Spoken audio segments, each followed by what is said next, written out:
Wrong background.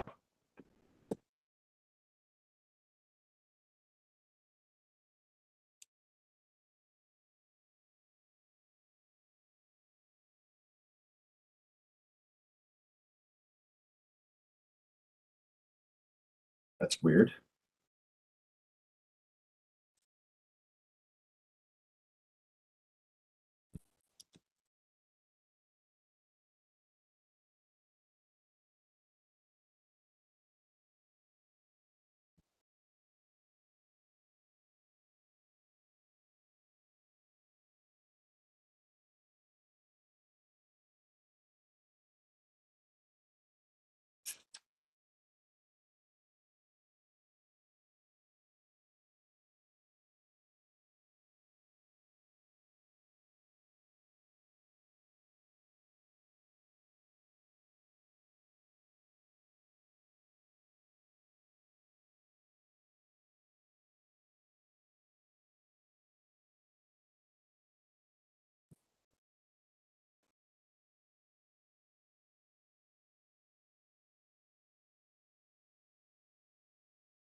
Hmm.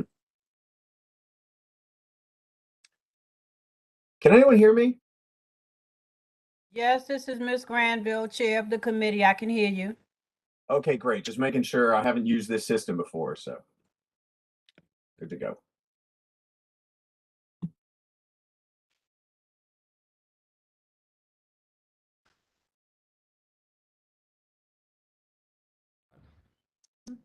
Is that Lisa?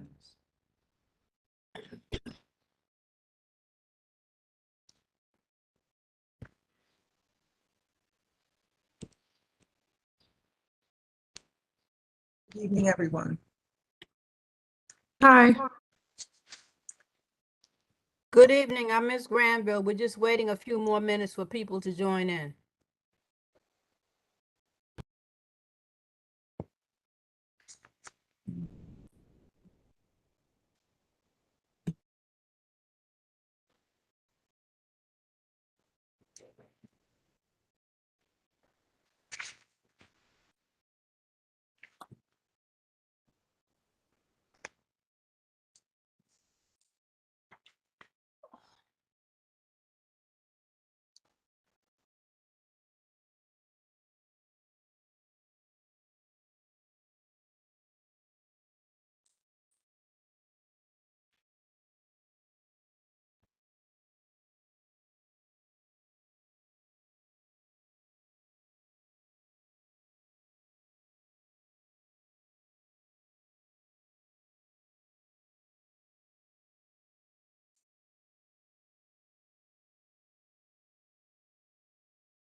Good evening, everyone.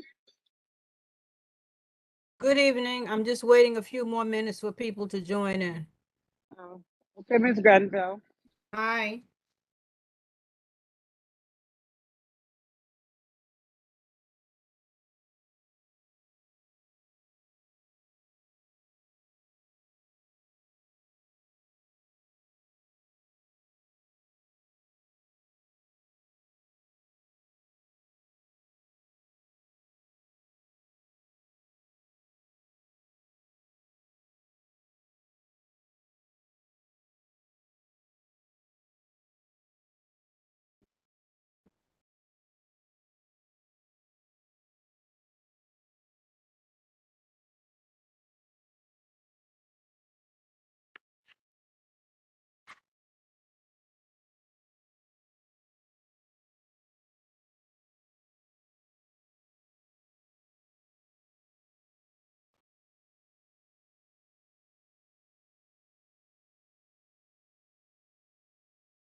Mr. Courtney, are you from Neighborhood Advisors?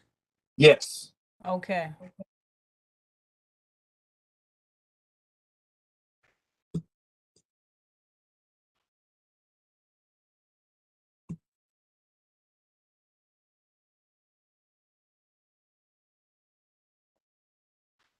Okay.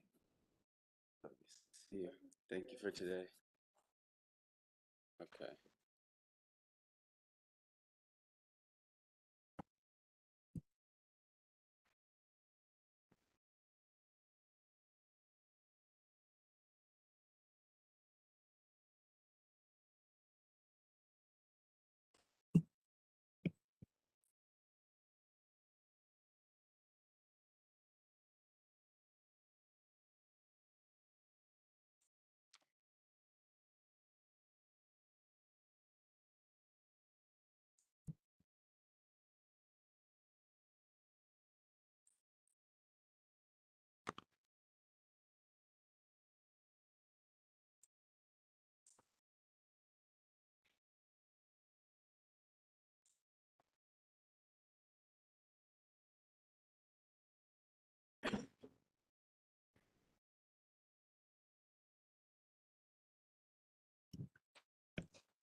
Mr. Lazar, are you there?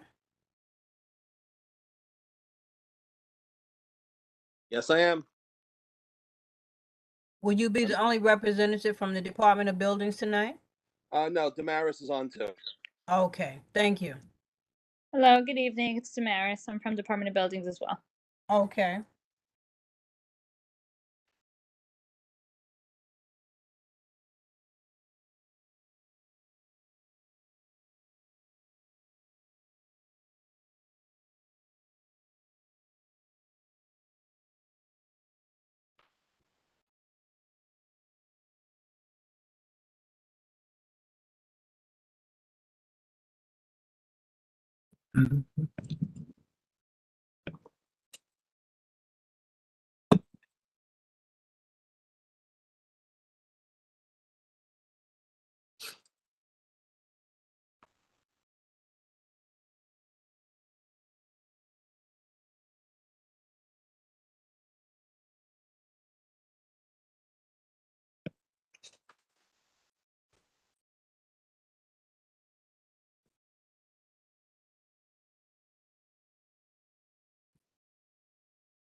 Do I see our assembly member? You're muted. You do. Good evening. How are you? Good evening, I'm fine. Good to, well, hear your voice. Good evening, everyone. Good evening. Good evening. Good evening. Good evening.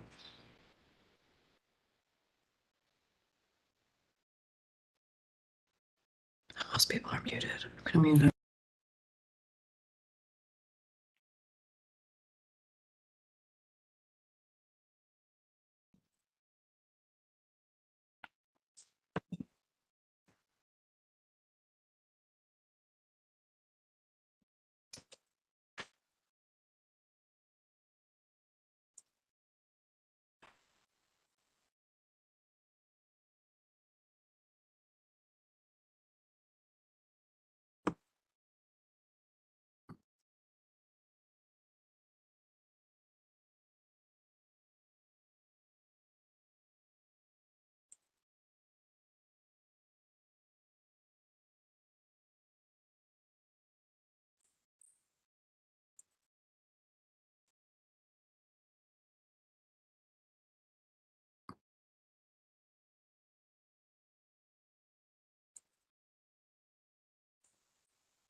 I'm going to wait one more minute to 6:25 and then we can start. I was trying to wait for those people who may have gotten caught up in transportation for some reason.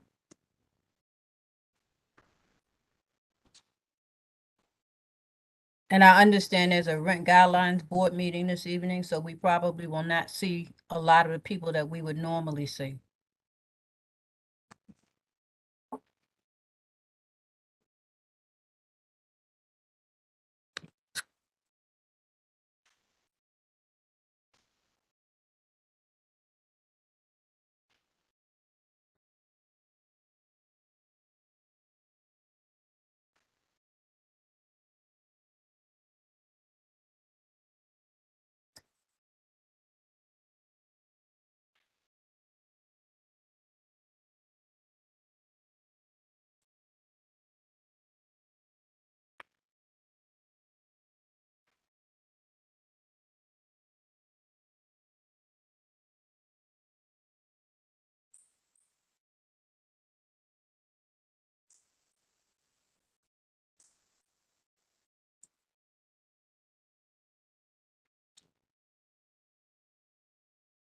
Good evening, everyone. Welcome to the June meeting of the Housing Advocacy Committee. This evening, we're going to hear a presentation about a proposed development for 705 to 711 Franklin Avenue at the corner of Park Place. And we will have two representatives here from the Department of Buildings to explain procedures for new construction projects, policy and procedures. And we will also have a presentation by Neighborhood Advisors LLC, a consulting group that specializes in making sure that owners, tenants, and their properties are protected during the entire construction process. As the chairperson of the committee, I welcome you to the meeting.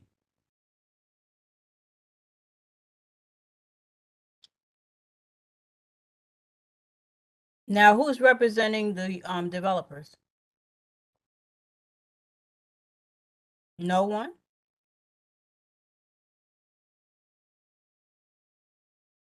That's funny.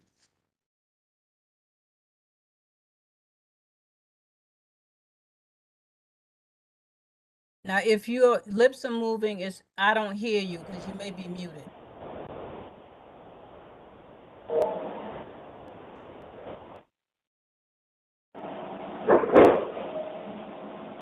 Hello? Okay. Yes? Who's speaking? Oh, I'm sorry. This is Stacy Sheffy. I'm so sorry. I'm gonna That's mute okay, myself. Stacy. It's good that you're on because I know you live on that block. Mm-hmm. Yes. Now, I Can you hear wanted me? to start with the actual developer, but apparently there's nobody here yet. But I thought they would be here so they could explain in detail what it is that they hope to do. Is anyone I here from the know. developer?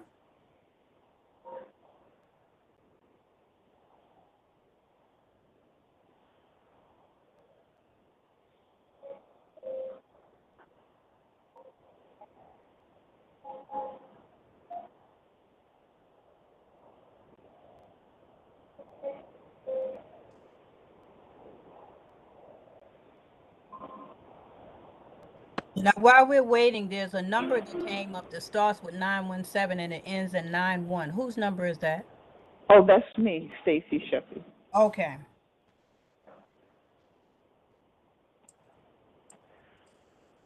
Knowing these developers, if you can hear me, I don't even think they would show up because they feel that they don't owe anything to the community since they're not doing a variance. It's unfortunate that they feel that way because I think they would be the ones to best explain what it is that they hope to do. Exactly. Exactly. Now, it's my understanding that there are a few houses on the block who have been designated historic, but not the entire block. That's And the correct. portion that they want to work on has not been designated historic at all. That's correct.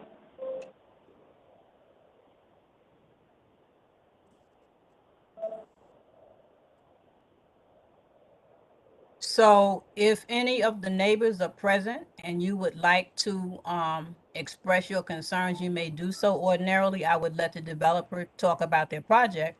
But apparently, as Ms. Sheffy has said, they have chosen not to be here. It's not that they didn't know about it. They just chose not to come. Hi.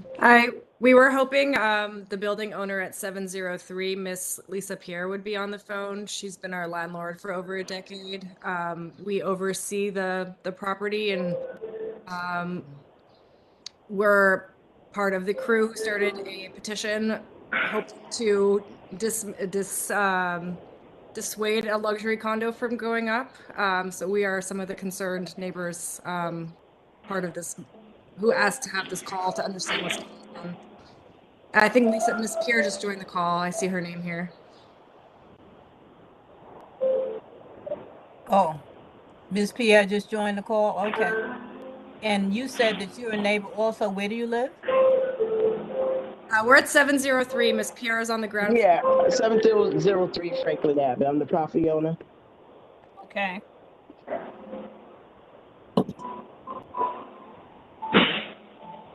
Madam Chair, this is Ethel Tice. Can I ask a question? Yes. Is this site part of the Crown Heights West rezoning where the then occupant had a multi-year lease? I think it was a restaurant of some sort. And once the lease expired, they would have been able to make the changes that were approved in the Crown Heights West rezoning. Is that the case? Stacy? At this point, I really can't say that that is the case. What was explained to me by our district manager was that there were several houses on the block that did have historic designation, but this particular site did not. Okay. Somebody needs to mute their background.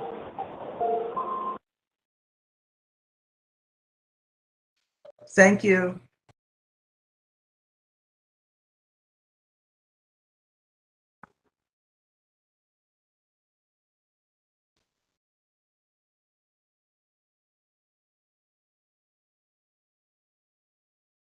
Are there any other neighbors present who would like to speak?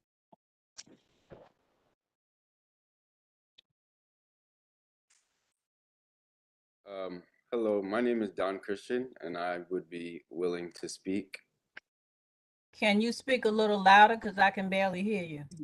Yes, can you hear me now? Yes. My name is Don Christian Jones. I'm not currently a neighbor. I am a former neighbor in so many respects, and I'm really here more than anything as representative and support on behalf of Miss Lisa Pierre and Miss Stacy and other members of the block, and in tandem with Erica as well.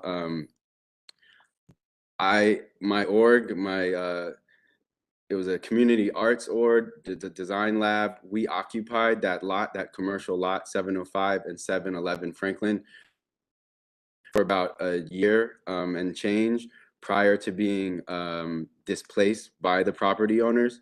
So we got really close and embedded in that neighborhood with those neighbors. So we've kind of been in a contentious nature and relationship with those property owners and developers for about a year now after our displacement. And it's been the nature of this communication where they do not respond to any of us. So they've ignored Miss Lisa Pierre and Miss Stacy's communications and via legal third parties. They have ignored all of our requests for open communication, ethical, proof of ethical construction practice, development practice. They have not done anything to introduce themselves or explain their development plans to either of these property owners who exist on the periphery of this lot. So any construction or digging that is to be done or any plans for a future development really legally need be made aware, made visible to these homeowners, especially considering that it could it runs the risk of jeopardizing the integrity of their home foundational structures. So this all kind of like blew up in the past week in their shock and surprise to having found them digging and breaking ground last Friday. After months, if not a year or so, of us begging, the neighborhood community really begging, demanding them to say hello, to show plans, to show permits. So though we are no longer there, public assistance, my Oregon entity, we are still just standing here in solidarity for this hyperlocal community.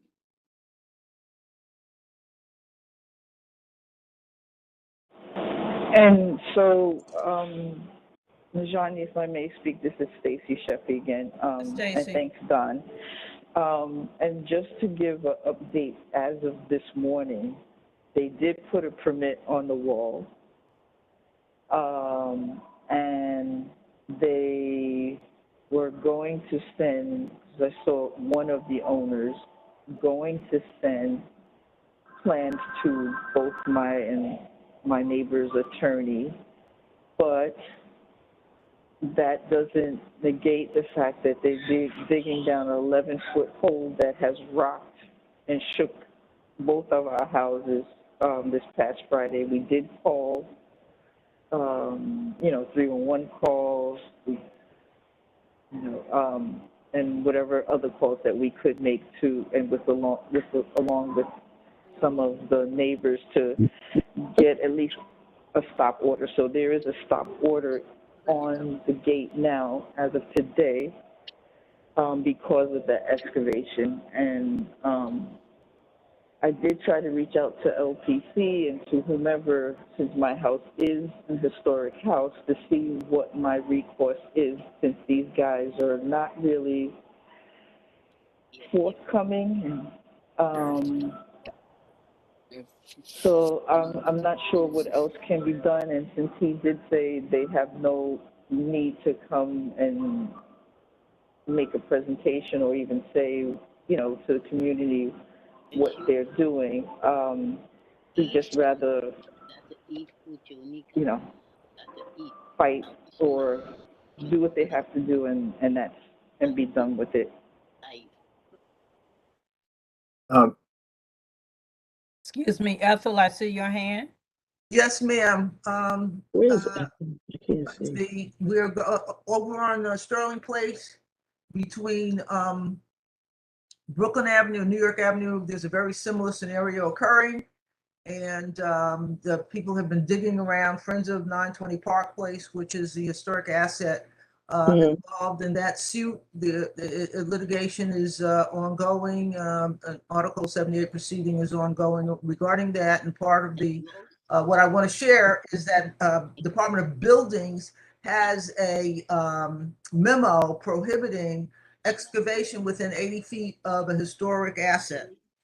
That is from Department of Buildings, okay? And the exact citation escapes me at the moment, but they're not supposed to be digging close to historic structures. So I urge you to bring that forward and to put it in writing to LPC and the Department of Buildings. All of their certificates for excavation and whatnot should be on the Department of Buildings website, and to flood the Department of Buildings and LPC with complaints on the excavation being too close to historic structure. Yes. I would like to say something. Piggyback on what Ms. Juffa said. I'm on the side of my property, and I'm attached directly to the construction work that's getting ready to take place. The other morning, when I heard the drilling and I was standing in my kitchen, I felt my property shaking. So I initially went around the corner and realized what they were doing, and I took pictures. What they're trying to do is 2 years ago, prior to them trying to do this, COVID had came in. They had met with my attorneys before. They couldn't go through with the project. Okay, they came in, whatever they call themselves doing, they wasn't really legit what they were doing. So now they're coming back. I had an architect come inside my building, take pictures and everything. So what he did was, the developer, which they're trying to say they're not the same, they are the same developers. He came in my home, he tried to go beneath my property to see how far down he can go. And that's what he did the other day. That's what made my property shake, okay? He had a tester to come out to see how below he could go to build the underground garage.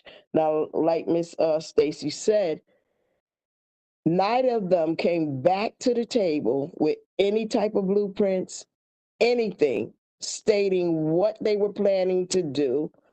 I'm a property owner, I have tenants, okay, to protect while they're on the property as well, and they need to come in and sit down to the table, give us what they're planning on doing. My understanding is they're building 7 feet high in an underground garage. That's what that's what they said.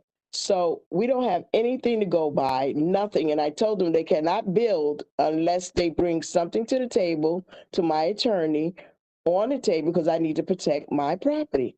You're coming in as developers. This is what killed me. They come in as developers. They don't come get to meet the neighbors. They're going to make their monies, and then they're going to leave the community. So now if something happened to the property and it falls down, and suppose they say we have to, it's, how do you say it? It's not livable. Everyone have to go out the building.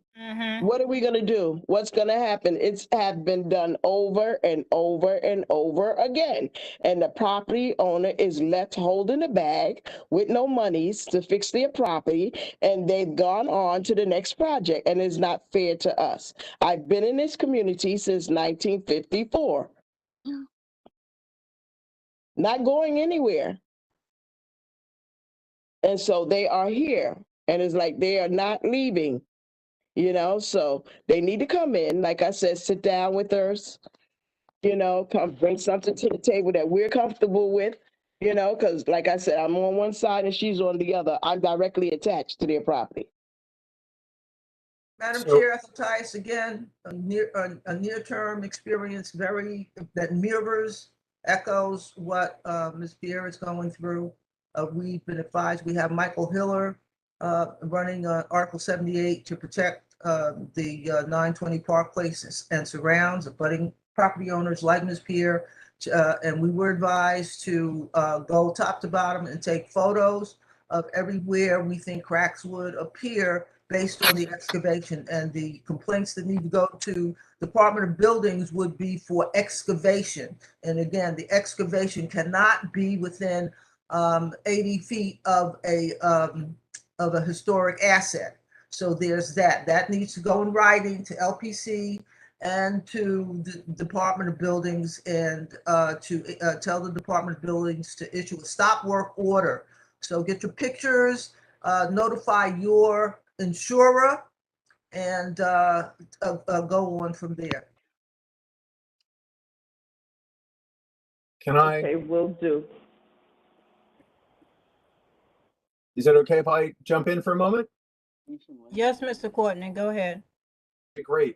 This actually, that's a great segue, Ms. Pierre and Ms. Grenville. Thank you for inviting me. If I can just take a couple of minutes to sort of explain what I do. The things that you're all talking about and addressing are exactly what we created our group to help people with. So if it is now a good time, would you like me to wait a little bit? I can just give a very quick summary of what we do and then take some questions. That would be good. You can go ahead and give your summary. Okay, great. So my name is Adam Courtney. The company that I run is called Neighbor Advisors. And essentially what we do is we help people who are dealing with this exact situation with construction next door. So I'll just very briefly, my background is I worked as a broker in real estate for about 6 years in Brooklyn. And mainly I sold development sites to people who are going to put up new buildings. So I had a lot of experience with that side of the process. I also, you know, I'm from Tucson, Arizona originally, although I've been in Brooklyn for 22 years now. And my family were builders out there, so I have a lot of experience on kind of both sides of the project. The reason why we started this consulting group was because all the nightmare stories that we heard from homeowners, building owners, when something would go up next door and people don't necessarily know what what their rights are. They don't know what the process is. And as you said, Ms. LaPierre and Ms. Tyrus? Tyus. Tyus, like Thank you, Tyus, yeah. sorry. You know, people get taken advantage of, or even if it's not intentional, they get left holding the bag with damages and things like that. So I want to be just sort of two disclosures. First and foremost, we're consultants. I'm not a lawyer, although I do work with an attorney. I work with an engineer. I work with an insurance expert. So I very much want to be very clear that I'm not offering any legal advice. Anything that I do say today, if you are concerned about it, you should double check and verify. I feel confident about the information I can give you, but I'm not a lawyer, and I want to make that very clear. So none of the advice I'm giving you is legal advice.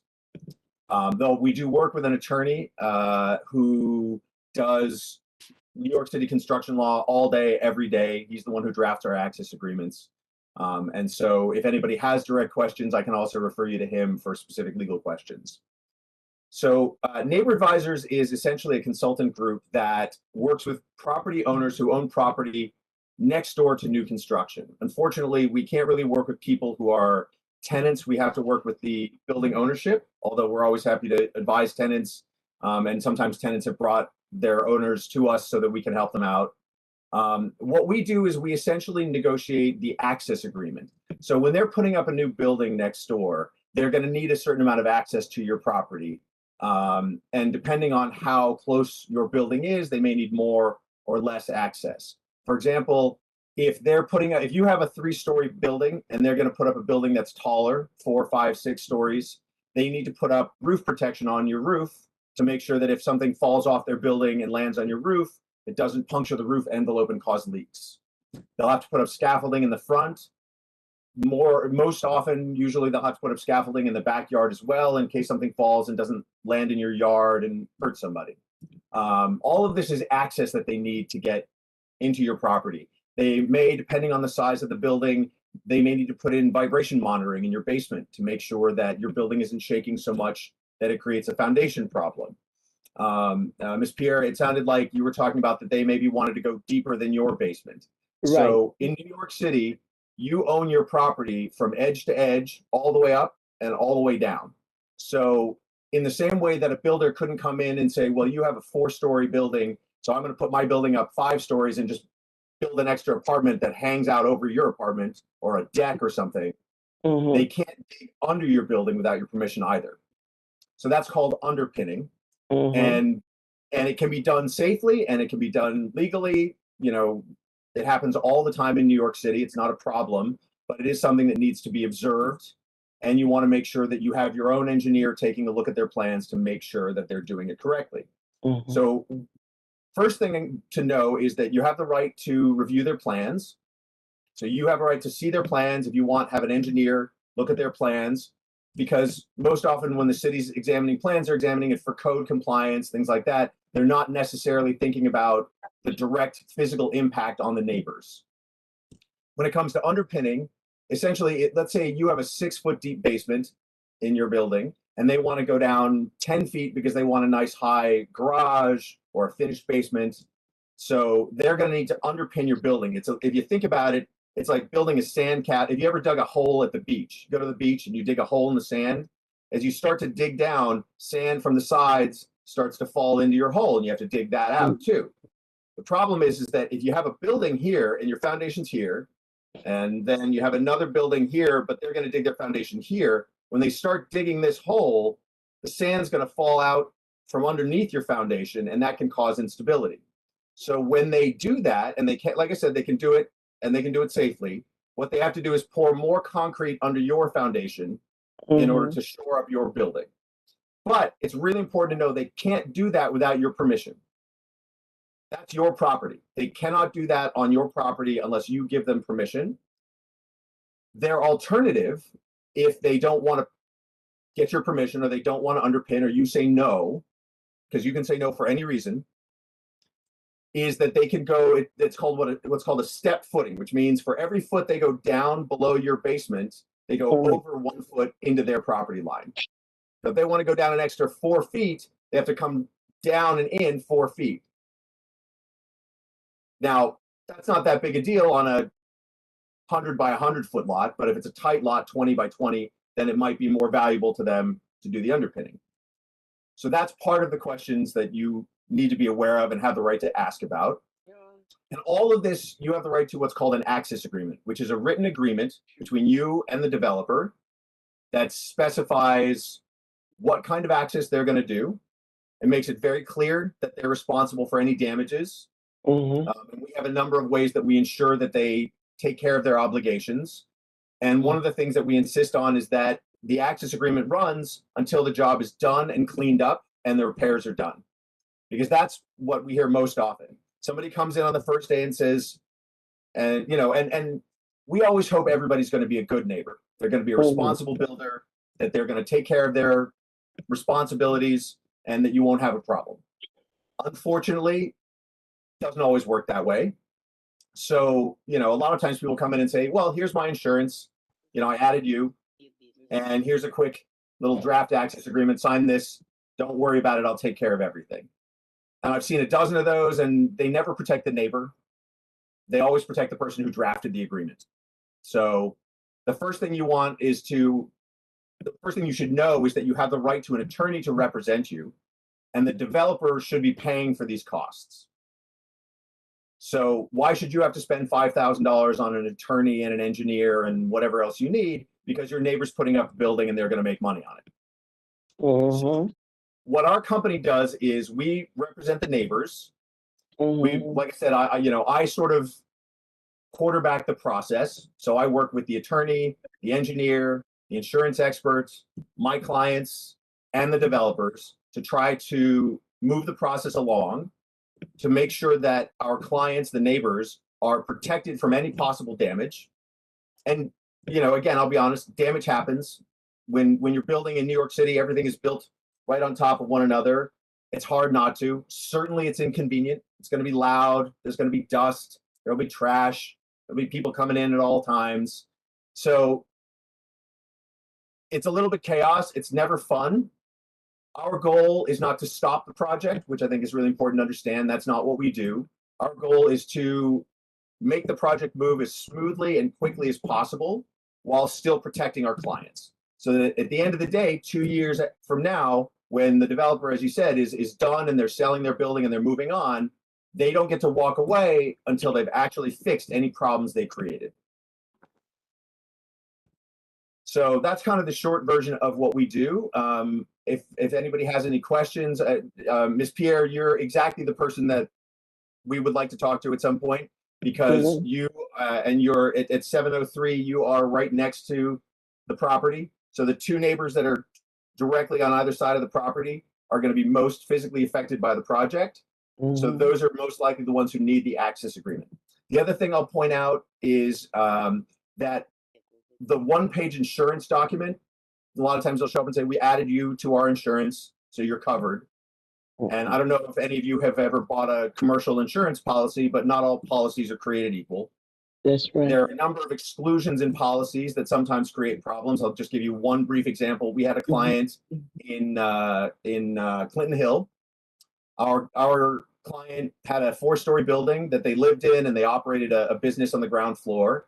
And the neighbor was putting up a 20-unit, 7-story building.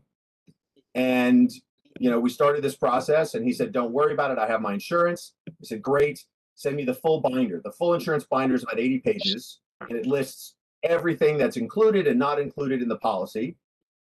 And we looked over the policy, and I went back and I said, there's a condo exclusion here. So I went back to the developer and I said, are you building condos or rentals? He said, I'm building condos.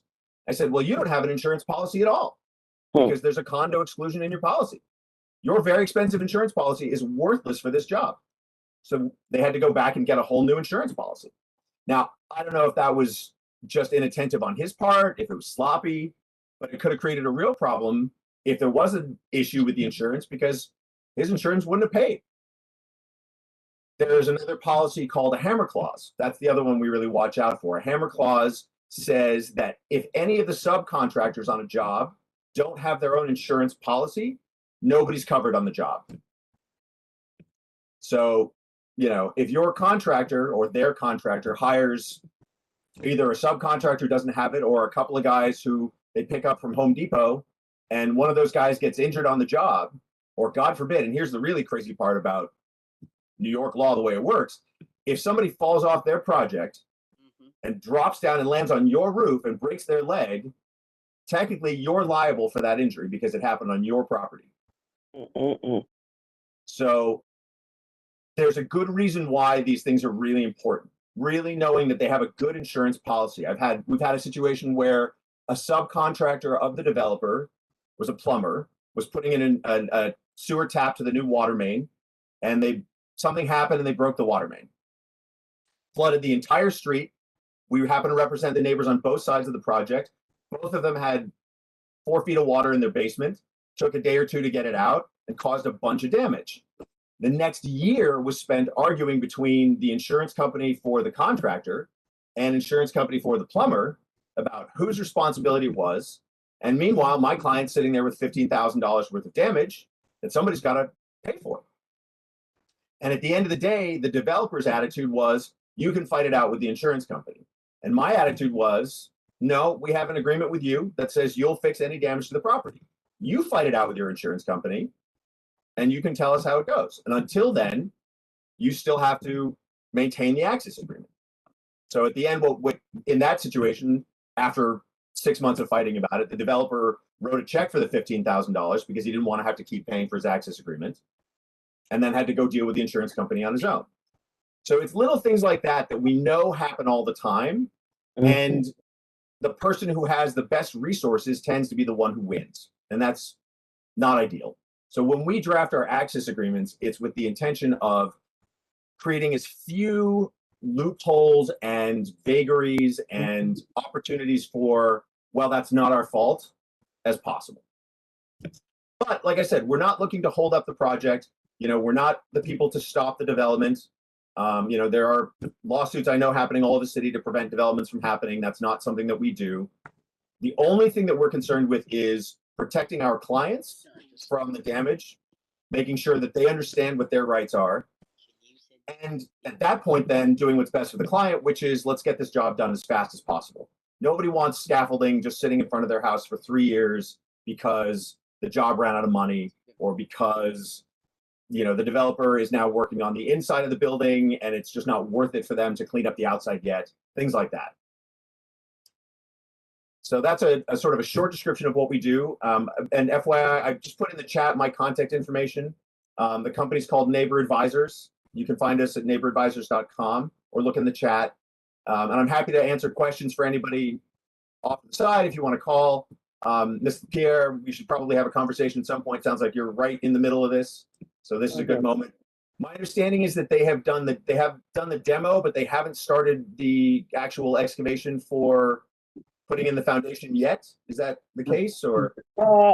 That is correct. What they were going to do, they changed it a little bit. They were going to knock down the building completely, but I guess they changed their mind. So they're going to start to build from the top and go up. Okay. But like I said, my concerns was how deep they were going with this garage. That's what had my, building shaking. I said, I have no metal, protectors in my property or nothing like that, because I'm going to need that, to protect my building.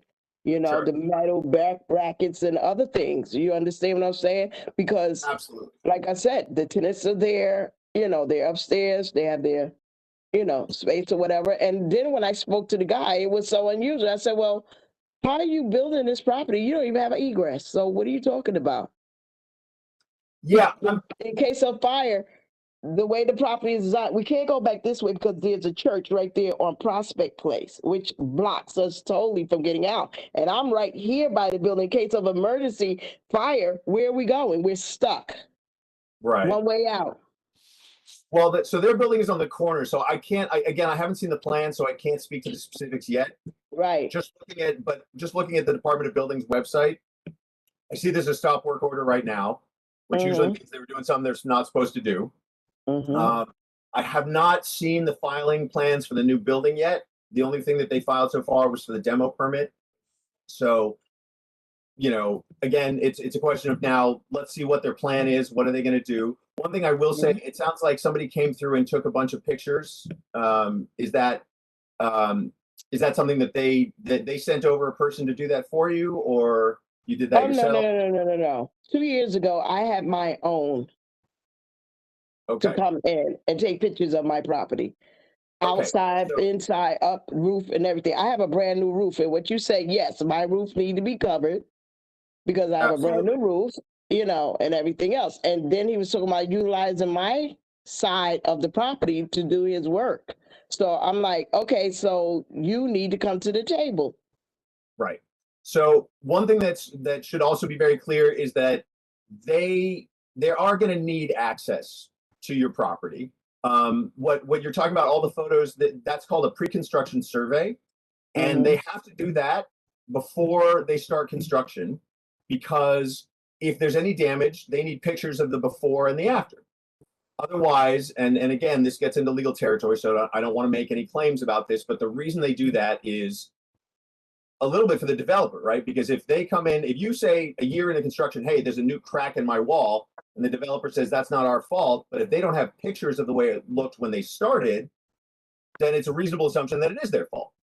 So they will, before anything else, the first thing that we do is negotiate the terms of the access agreement. The second thing that we do is, once we have an access agreement, they are required by the city requires they come in and do a pre-construction survey, which means they'll come in and they'll take photos of every inch of the house, top to bottom, inside and out. And there's a licensed company that does that. And then you get a copy of that and they'll have a copy of it so that you know what it looks like when they got started. If they've already started, that's another conversation. They shouldn't have done that. But, you know, again, it's kind of the Wild West sometimes. Okay. Could I ask a question? Mr. Jones, you have your hand up, I see. Yes. Go ahead. Mr. Courtney, if I could ask you a couple questions. I just wonder, how did you know to join this meeting? Like who, like, Actually, I sent an email to the community board, because one of the things, what I find is I talk to a lot of people who say, oh man, I wish I had known about you guys. I wish I talked to you a year ago or 6 years ago or whatever, because a lot of times it's too late. So, you know, we track building permits and reach out to the neighbors, but there's more going on than we can certainly stay on top of. So I wanted to let the community boards know, because this is one of the best ways for people in the community to know that this is an option. And the most important thing for people to understand is that I don't cost my clients anything. My fees are billed to the developer. The attorney's fees are billed to the developer. The engineer's fees are billed to the developer. And in most cases, we negotiate a monthly fee for the neighbor for the inconvenience of this experience. Got it. I mean, I think I'm trying to just clarify what it is your company does exactly. And in saying that, it seems like the actual client is the developer. Nope. I know that's the what's the catch question. Everybody always asks it. An attorney, in the same way that if you hire an attorney, the attorney represents you by law. Doesn't matter who pays the bill. If your mom pays the bill, if your great uncle Ted pays the bill, if you know what incentive does the developer in this instance have then to foot this bill if you're representing? Because they need access. So the worst case for a developer is that the neighbor basically refuses all access and won't take their calls, won't talk to them, and then the developer has to get the access. Now, some developers will just go ahead and do the work anyway and hope there's no problem and figure, okay, if I get caught, we can fight about it in court later. A developer who is an above the board person doesn't want to get into that problem, has to go to court and file what's called an 881, which is essentially a request to a judge to force a conversation about the access. The judge will most often send it to arbitration. And during that arbitration, they'll negotiate the terms. You can't, in this city, just saying, no, you can't have any access in order to try to prevent them from putting up the building. Eventually, a judge will force the access, but you do have the right to an attorney and an engineer and all those things. And the city basically understands that you shouldn't have to pay for that. So the developer, as a standard, has to pay for your attorney. If you go to court on an 881, they'll still have to pay for your attorney. But that could take 6 months or a year, and the time can get very expensive for a developer. Okay. So then you would have heard about this particular instance and lot scenario. How did you come across this? Like social media, or you saw like calls to action in community? Actually, no. What I did is I actually just sent an email to all of the community boards saying, introducing myself and letting everybody know sort of what we do, and asking them if they had anybody or if they're having any issues, they should feel free to reach out. Not every situation will work in terms of what we do, but I'm always happy to be an information resource for people because it's a really scary thing. And also you should know I don't sell property. I'm not a broker. Technically I'm still licensed as a broker, but that's not what I do. What I do is all day 100% access agreements representing neighbors. I don't represent developers. I do occasionally have developers call me and say, hey, the neighbor won't talk to me. Can you reach out to them? And we've done that a few times. But again, in those instances, we represent the neighbors. Got it. Well, yeah, this is great. And it's good to know that something like this exists. I'm wondering, like, in attending this meeting, and should Lisa or Miss Stacy say that they would like, to seek your services, do you then go to the developers? You approach them, or does that then involve their third-party legal? And also, another question is, prior to coming to this meeting, did you have any contextualizing information or history of what was going on here, or communications with these said developers at all? No. So prior to tonight, like I said, I introduced myself to all the community boards in the city. I think it was Ms. Granville invited me to come and speak tonight and mentioned that the community was specifically concerned about this particular property. The way that we find our clients is we track new building permits. So I have 1,000 building permits that I look through, and we look at the neighbors to see if the neighbor is somebody who might be able to benefit from us or not. Sometimes, the neighbor is vacant, in which case there's no help from us, or it's, owned by the city or something else. So we mostly work with people who are individual homeowners, although we do work with a few landlords who own multiple buildings around the city. We've had one landlord who's hired us. He's a property owner. He owns 10, 12 buildings, and he's hired us 3 times now because they put up buildings next to 3 of his properties. So that's how we find generally. But like I said, I hear so often from people, God, I wish I'd known you existed 5 years ago when they put up a building and totally screwed up my building. And first I'll tell them, we've only been around 5 years. We are the only company that does this. One thing that's good to know, in most of these situations, people hire an attorney. The attorney negotiates the access agreement, but at that point, then the attorney's job is done. So going back to the attorney, trying to get them to continue working, that can be a problem. In most cases, attorneys want some kind of upfront retainer and then hope that they'll be able to recoup that from the developer later. The engineer and the attorney that I work with, and myself as well, we have a process. So we don't ask our clients for any upfront retainer. So all of our fees are paid by the developer when the developer signs the access agreement. The important thing here is that the attorney does, the drafting of the legal agreement, but I stay involved with the process the whole length of construction. So in most cases, I'm involved for about 2 years, start to finish. And so let's say 3 months in, you see cracks developing in your building. You don't have to call the developer. You don't have to call your lawyer. You don't have to call 301 and start that process. You call me and I begin that process. Not, the first step is to call the developer, make them aware of the problem. And hopefully they take care of it and you don't actually have to go to court, but there are ways to handle that as well. All right. Well, I think one thing to emphasize in this situation is that all parties involved do have lawyers, and there has been extensive opportunity to engage and communicate via legal party, but they have refused to do so.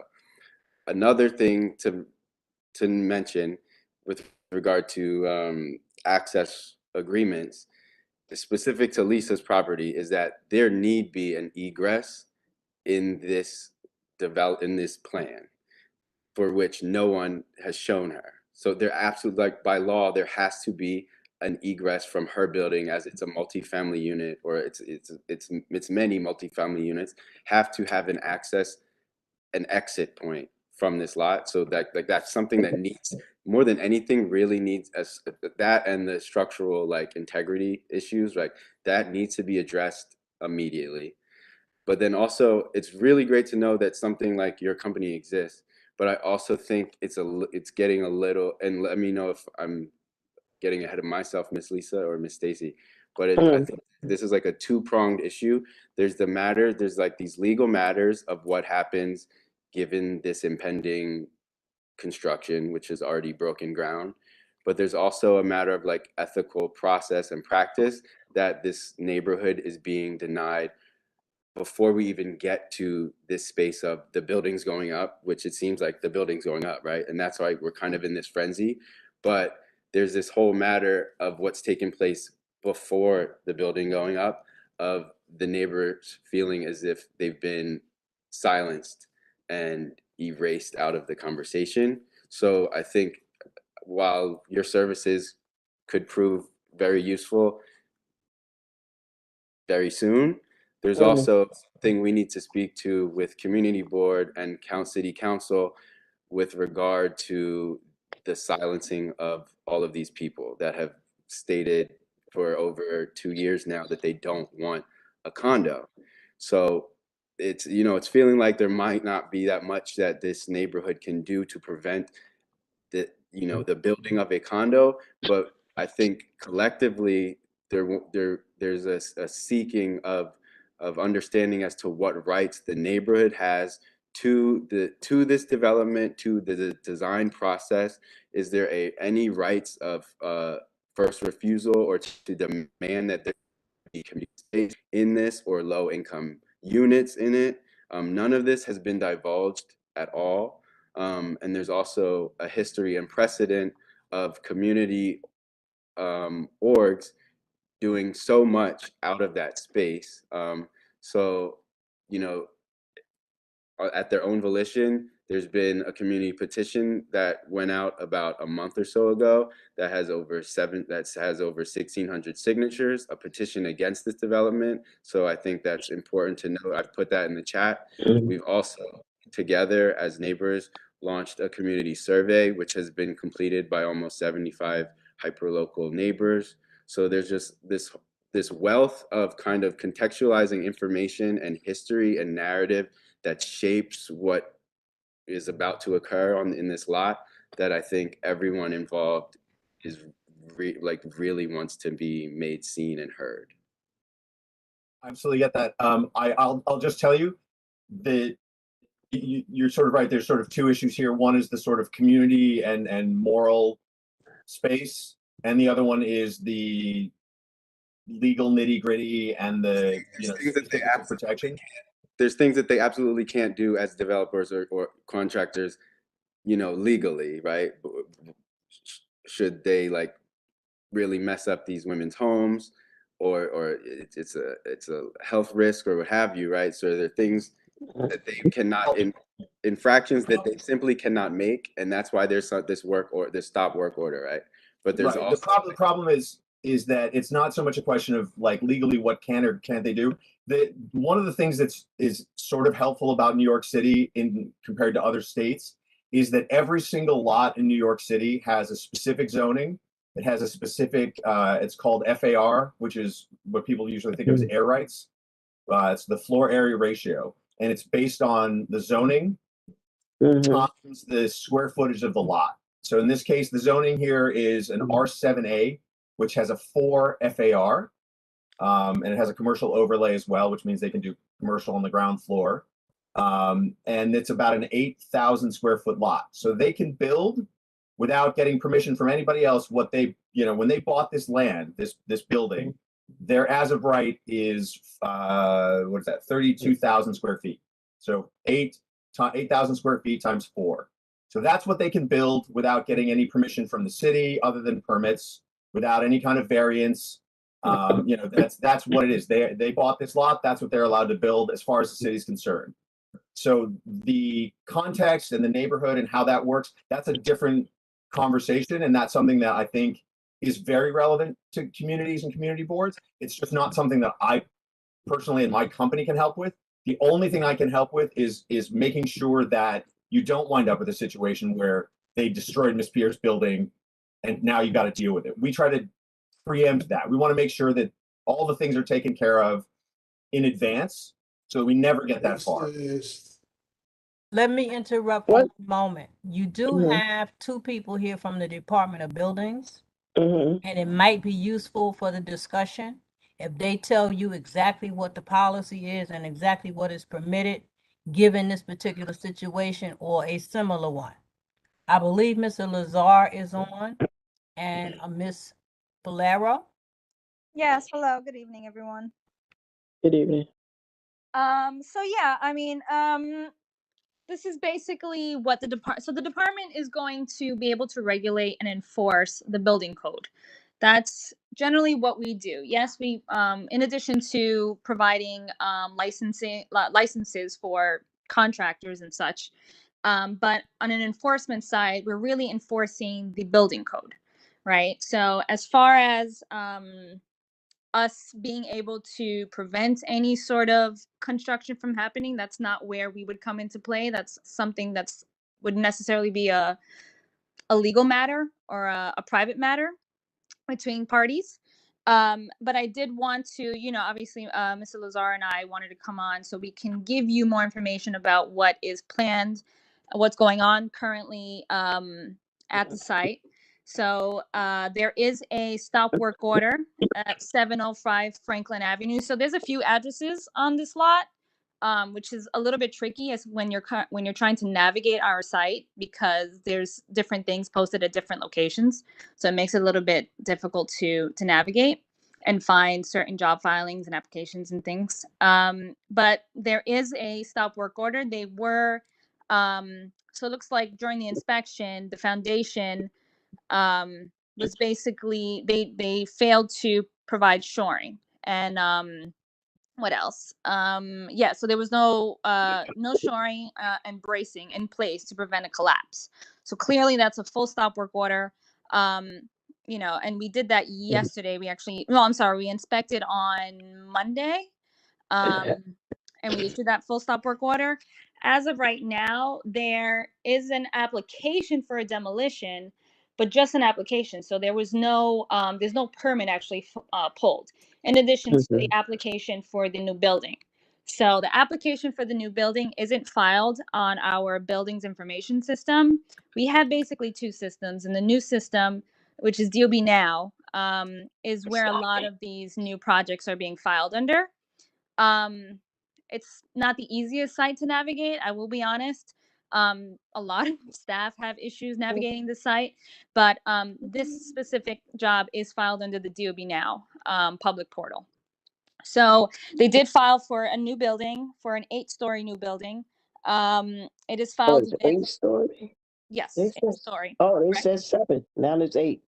Okay. According to the job description, it's an 8-story new building. Wow. Again, this is just the application. No permits have been filed. They are still currently in the plan examination process. Nothing has been approved yet. They're still kind of really in the beginning stages of this. So as far as the job description is concerned, it is an 8-story new building. There are affordable units. I don't know exactly how many affordable units there are, but they did say that they do have affordable units. The proposed dwelling units are 59 units. Let's see, enclosed parking spaces, they have 21. And as far as the building height, I think it says 87. However, according to the zoning, they're only supposed to have 85. So there's a list. There's actually several objections with this job, which is very normal for a course of for a job. When obviously whenever you put in plans to the department, a plan examiner initially reviews them, and whatever issues they see with the plans that don't consist with the building code or the construction code, that's when they basically tell the developer or the applicant that this is exactly what needs to be fixed in order to comply with the building code, and then they basically have to refile with all of the corrections. So that's where we are right now. Any questions so far? This is Stacy speaking. I'm at 651 Park Place, and I'm on the Park Place side. So right now, earlier today, I guess he kind of told me that they have a permit in and they'll have another permit in for this excavation process to continue on Friday. This is what he said this morning. So based on what you're saying,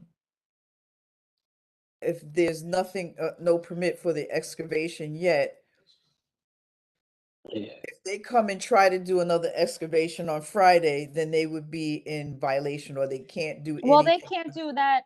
They can't do that anyway because there's a stop work order. There's nothing. That's exactly why the stop work order was issued, because they're excavating improperly. So they can't do anything at all. So if you see anything happening there, please call us 311 and we will send an inspector right away. That's what we're here for. That's what the Department of Building can provide, Okay. So yes, there should be no work going on whatsoever. Full stop work order, nothing. And also, there should be,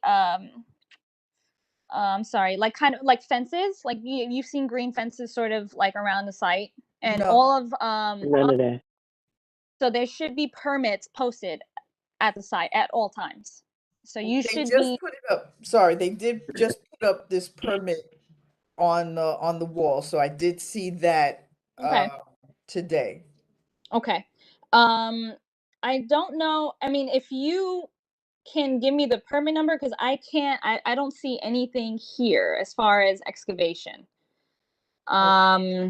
Again, that's pretty much why they got the stop work order. So it could be for something else.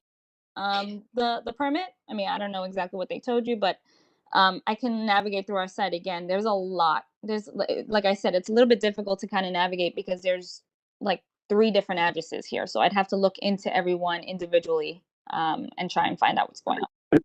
I just posted in the chat the disposition from the violation, and also a link to the R7A zoning in the chat.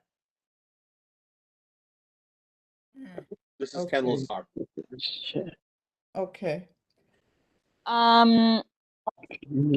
So yeah, I mean, as far, like I said, I mean, if there is any, our job here and our agency really is, like I said, to make sure that developers are abiding by the construction code, by the building code.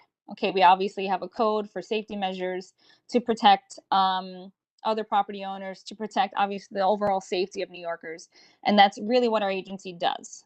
So, if there's any issues going on at the site, obviously there seems to be a lot, and there's some. Oren, hopeful as well. I don't know if you're aware, but if I'm not mistaken, you're the owner of 711 Franklin, and you might. What happened? Sorry. Speaking.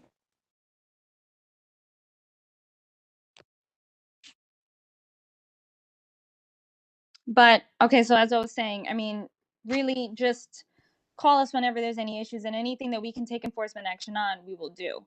In addition to that, sorry? I'm so sorry. I did find the permit number because I did take a picture of it. Okay, what is? Should I just say it to you? Yeah, go ahead. We actually just we just put both of the numbers in the chat Okay, perfect. from the picture. Okay. Okay, so give me a second. I gotta look it up, but I have it. Okay. Any other questions as of right now? I mean, like I said, if there's any issues regarding the site, we can send an inspector. Absolutely. We'll take enforcement action when necessary. If there's any issues regarding plans, we can obviously you can send that our way as well, so we can make sure that the plan examiner or the chief plan examiner, project advocate, whomever it may be, is reviewing the plans correctly, and make sure that everything is all the processes are being followed. But our system really is in place to prevent them from breaking any laws and really kind of breaking or not doing what they're supposed to. That's kind of why we're here, why there's plan examinations and things like that. So that's why they have to file permits and all of that stuff. Okay, I have a question for you.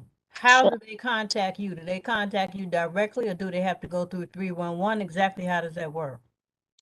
When it comes to inspections, you can't contact us directly, but it would be best to do it via 311, because when it's 311, the complaint gets automated into our system automatically as soon as you call, right? So as soon as you call, the 311 complaint goes in, and we'll dispatch an inspector.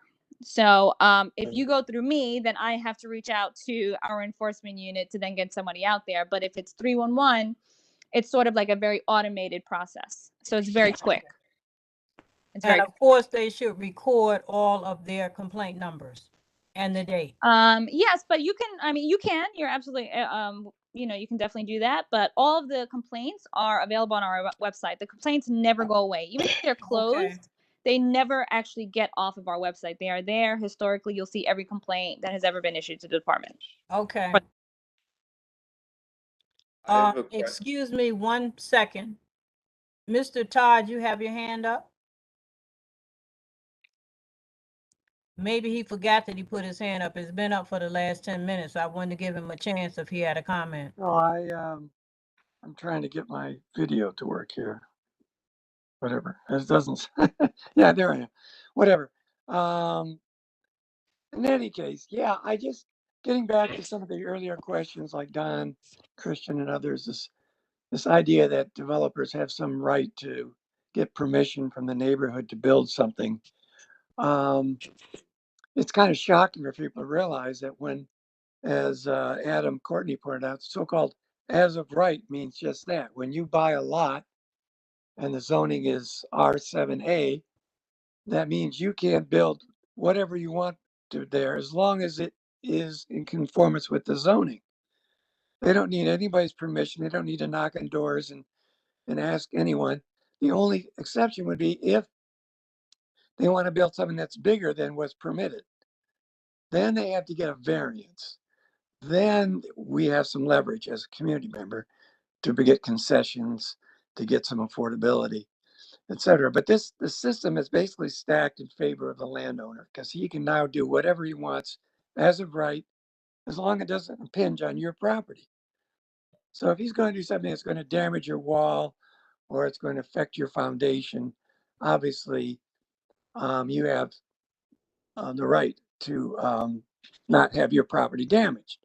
But if he doesn't damage your property and he does not break any of the building code stipulations, then he can pretty much build a condo. He could build a rental. He could build a co-op. He could build anything that's as permitted by the zoning of that particular piece of land. So just that's just the way our system works, for better or worse.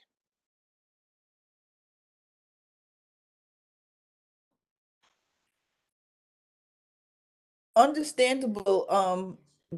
And you're absolutely right. You buy something, you have the right to, you know, build what you want. What I'm asking for, and what I think Lisa, my neighbor's asking for, and people are asking for, is transparency. If legally you're supposed to notify us because of construction, or let us know that and do this access agreement and all these steps so that our property is protected, then that's what we're asking for, and that's not what we've gotten as up to this date. they kind of sent some stuff out because of this not the stop work order, but it's it's still not what is supposed to be, as Adam described earlier, access agreements, insurance, that whole thing. My house is a landmark house, making sure that it's properly. So when they started the excavation of this hole and our houses are shaking, that's a problem. That's where problems come in, because they just felt that they could do it and didn't think there would be any recourse, and that they're going to come back and continue to do it because they didn't finish. So I just want to make sure my house is protected. I don't know if, because of all that shimmering and digging, that I have any damage until I get someone out here to look at it again. I mean, I have tenants upstairs. So it's a whole, it's they have a right, but we have rights too. Exactly. And that's all we want. Be transparent, give us what our attorneys have been asking for, do the right thing so that my house is not leaning over into their lot before they even decide to demolish that whole property. Mm-hmm. Will say, if I can, just very quickly, Stacy, just to your point, I think as Damaris said and Ken said, the DOB's job is to make sure that the developer is doing what they're supposed to be doing and doing it correctly. And so this is a great example of when this process works, because somebody said, hey, wait a minute, I don't think they have a permit to do this. Called 311. DOB came out and saw, no, they don't, and they shut it down. So this is exactly what the DOB is charged with doing, which is making sure that when they do this work, it's being done correctly and above board. There's a whole bunch of other stuff, Stacy, that you're right, but that's the process to go through next. Well, if And let me say this, I'm sorry, Don. These developers are not new, Soberman. They have various properties in about 6 or 7 different states. So they are not new to this construction. They know exactly what they are doing. So, like Stacy said, we're here to work together. It's how you go about doing things in the community. It's not like I just moved in this community and they're the same owners. Like I said, we've been here since 1954. They're the same owners. They're not different. They're the same owners. They haven't changed owners. They've been there since I was a little girl, so I know exactly who they are. So they're not new to the community. They're not new to construction. Thank Miss Lisa. Thank you. Can I say something after you? So I just want to reiterate the point I brought up before of this two-pronged issue, and I think things are diverging from a place that I envision like us talking from, in that it becomes like a very gaslighty conversation when we're talking about the process. This is like things being done well because Stacy's building is not damaged or Miss Lisa's building not damaged. That I don't think we should set the bar so low as to think that this will be a successful transaction or moment in community history should that be the way this ends up, because there's thousands of people at this point that are opposed to this development even existing. So I don't want us to leave this conversation thinking that no laws being broken, which they already have been. That's why there's a stop order on the site.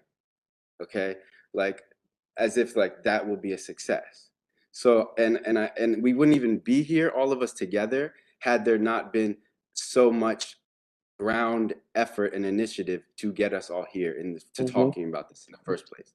The only reason why all of us are in this meeting is because community surveys and petitions have been launched, and I'm really led to believe that the only reason why Mr. Courtney even found this meeting is because there's been such an uproar about this development. So I don't want to negate everything that's got us here. That said, I'm fully aware of what is legal and what someone can do to a lot once they buy it. What I'm saying is that there's a plethora and a community of folk that are not going to sit back and just let it happen. So while there might inevitably be an 8-story development that goes up, it need be made very clear and apparent to these developers that it's not going to happen without a fight. So they may, in fact, need and rely on a company or liaison like Mr. Courtney's, and they might be incentivized by knowing that there is a huge community of folk that are willing to continue to make an uproar about what is happening here. So, and I'm sorry, I actually have to leave very shortly, but I just don't want us to lose sight of that. And I implore everyone on this call to click the links both to our community survey and Ms. Damaris Falero, if or anyone on this call, if you could maybe, if I could have a contact to maybe forward all of the responses that we gather from the survey once that duration is up. That's about it. I just very quickly, just Don, just so that you understand, the reason I'm on this chat is because I reached out to the community board to let them know what we do, and they asked me to join, and specifically told me that this is a project that people are concerned about. And as I said, there's a whole other conversation which is about what the community wants. And I by the way totally agree. You know, the community impact should be a factor. What I do, unfortunately, doesn't include that. It's just not something that I can do. It's not something that I have any way of being involved in or enforcing. That would definitely be an attorney thing. But I just do want to make it very clear that I don't represent the developers, and I only got involved in this conversation because the community board asked me and wanted some information about this specific project. And the only thing that I can do in this particular situation is to help the people who literally own the buildings right next door to the property in terms of protecting their homes from the project. That's the limit of what I can do, which is not to say that's the limit of what should be done. I just want to be very clear about sort of where I'm coming from and what my motivation is. I hope that the community is able to, get some response, and I hope the developer works with them. There's just very little that I can do involved in that side of the conversation. I just wanted to let you all know that the district manager of Community Board 8, Michelle George, wanted to make sure that you guys had someone here that you could speak with and that you could air your issues with, because she didn't want you to feel like, oh, the developer is going to have all types of representation and we don't have any at all, and we don't have anyone to consult with either. So, as he said, the letter came into the board, but she did not want you all to come to a meeting and not have anybody that you could consult with. Thank you so I much. appreciate Miss George coming. Thank you, Michelle, for coming. I haven't seen you in a minute, but thank you for being online. We appreciate you. Thank you so much. And just to reinforce what Dawn has said, we have over 1,600 people that are in opposition of this. The public assistants were a wonderful asset to the community. When they were kicked out, they left a beautiful mural about a community struggling against gentrification, which is the irony of this entire ordeal. So I think it is very important that we leave on this note that, ethically speaking, there's a community that does not want this right now and is getting loud about it. We had a community garden. We fed thousands of people. We had a community fridge. We employed over 30 local youth. We had intergenerational social and public service programs, open air acupuncture, a plethora of things that could be in place or in tandem with a high rise. There's also one thing I meant to ask you, Ms. Falero, with regard to a number of low income units in a development. One, we're wondering when those stats should be made public. Like when do they say how many units are going to be low income, if they have to at all? And when they do, are there any laws? Ain't gonna be low income. Are there any laws or clauses that hold them accountable to sticking to that number? Yeah, so according to the R7A zoning characteristics, this building has to have a certain amount of affordable housing units. So that's exactly why they are listing basically that they do have affordable units in the building. Again, I don't know exactly how many are affordable. As far as making it public, I'm not exactly sure where everything that comes within the Department of Buildings is public information. Whether you can find it on our website or not, in the how easily you can find it, doesn't mean that it's not public information. Anything that is filed with our agency, being that we are a public agency, we are a city agency, it's all public information. So you have right to all of it. It's just a matter of how to go about finding it, right? So, I mean, you can really just kind of reach out to the Department of Buildings directly, or you can navigate our site. You can call it. We have a customer service line that you can contact. We also have what's called DOB customer service nights. So that's every Tuesday at the Brooklyn Borough office. It's actually throughout all 5 boroughs every single Tuesday. From 4 to 7 p.m. And basically, it's a great opportunity for members of the public to meet with DOB staff regarding any sort of questions, if they have violations on their property, if they're small business owners, if they're trying to start construction projects. It's just a great opportunity to meet with DOB staff to get some clarification or information on any sort of issue or questions. So the meeting would be a face-to-face one? For the customer service night? Yes. Yes, correct. Okay. Now, once the permit is issued, those statistics would be available. Until the permit is approved and issued. See, until now, none of the numbers, the statistics are completed. Right now, right, it's going back and forth in their objections. So we don't have finalized numbers on the number of apartments, size of the building. Everything is being negotiated back and forth between the department and the developer. Once the thing is approved and finalized, then you'll have the number of apartments, exact size of the building, exact square footage. But until right now, you don't have exact numbers. So once it is finalized and approved, then you'll know the number of exact number of apartments, exact square footage. All the numbers will be finalized. But you have to wait until you have final approval. Got it. That right there helps, because then so right now there's nothing finalized, so therefore there's no exact, everything is just this is what they like to do, but there's nothing yes, exactly. They're finalized. in the Okay. they're in the initial stages of the process, the application processing stage. As far to go back to kind of go back to the permits, so Ken also put it in the chat. So the 2 permits are for the one ending in 641 is for the construction fence around the site. And then the one ending in 074 is for the new building. So let me just clarify, that is not, it's a little bit tricky. That does not mean that they actually have the permit approved to start building the actual construction, just to start construction, right? So when there's a new building, there's several other processes and stages, such as excavation and foundation work, that also have to be done. And with our new system, DOB Now, they basically use those same numbers for the new building to file all of those additional permits, to do all of that additional work that is in conjunction with the new building. I know it's a lot of information, but that's basically how it works. Got it. Got uh, it. Got it. And one other thing, just to clarify, any building permit number that you see starts with a B.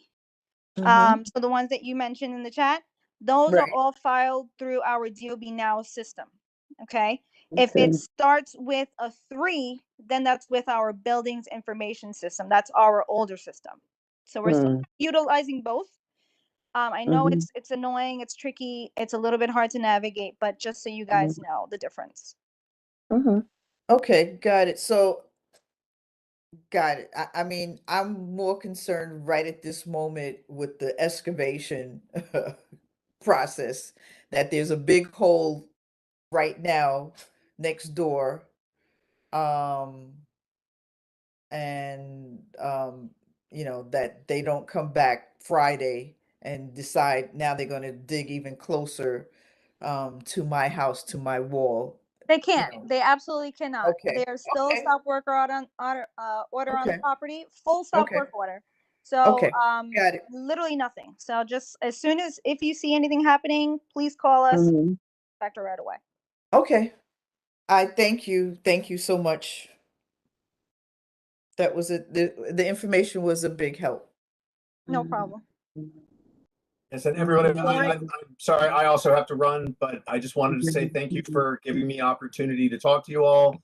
If any of you have any questions, whether, Ms. Pierre and Stacy, you two are sort of the most direct, but if anybody else has any questions or just needs a little bit of advice, I'm happy to be an information resource. And if I can't answer your question, I'll let you know that too, and hopefully direct you to somebody who can.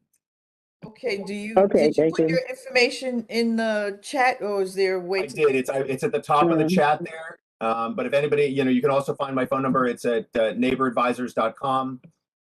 And Stacy and Miss Pierre, I also sent you my phone number directly. So if y'all Okay. have any questions, please feel free to give me a call anytime. Thank you. Thanks, everybody. Okay. Thank you.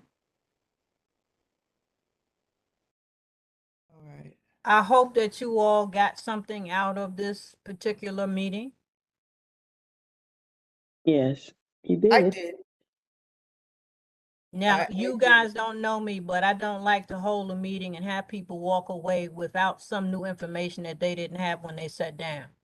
So I hope that you did get some meaningful information out of it. We did. I Thank don't you like so folks much. to waste my time, and I don't want to waste yours. Okay. And whatever you all have gathered as far as your survey results and what have you would probably be a good idea to send it to the community board so that we have them on file. Which, is there a specific email we should use?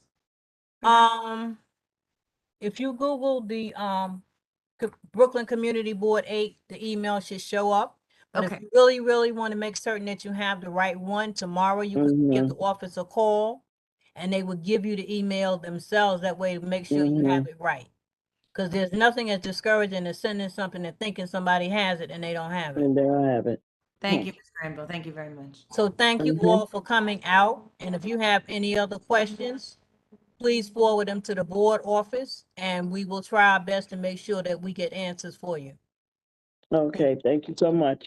Thank you. And each of you, if you have a occasion to file a complaint, just try to keep track of your complaint numbers, because even though they say they keep the numbers, you really don't want to take that chance. Okay. Okay, Okay? Got it. Thank Thank you. you so much. You're Thank welcome. you. Thank you. Have a good night. Have a good night. Bye-bye now. Bye-bye. Thank you.